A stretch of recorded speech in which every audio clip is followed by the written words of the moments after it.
네, 이번엔 고발사주 의혹입니다. 핵심 인물인 손준성 검사의 구속 여부가 이르면 내일 결정됩니다.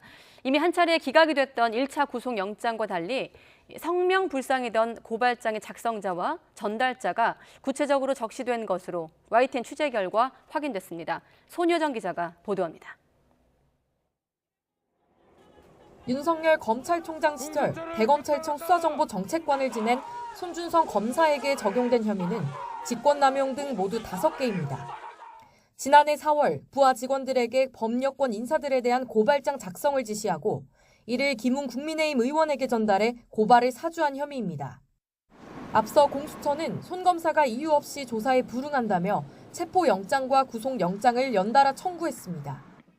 하지만 법원은 신병을 확보할 필요성이 부족하다며 모두 기각했습니다. 당시 공수처는 영장 청구서에 고발장 작성자와 전달자를 특정하지 못하고 성명 불상의 검찰 공무원으로만 적었는데 범죄 혐의를 제대로 소명하지 못했다는 지적이 나왔습니다. 기각 35일 만에 재청구된 구속영장 청구서엔 성명 불상자 대신 고발장 작성자와 전달자의 이름이 구체적으로 적혔습니다.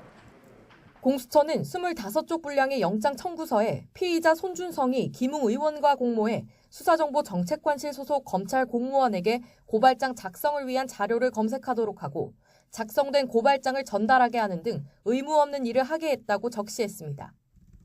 고발 자료를 검색하고 고발장을 작성한 인물로는 손 검사 밑에 있던 성모 검사와 임모 검사, 수사관 A씨 등을 특정했습니다.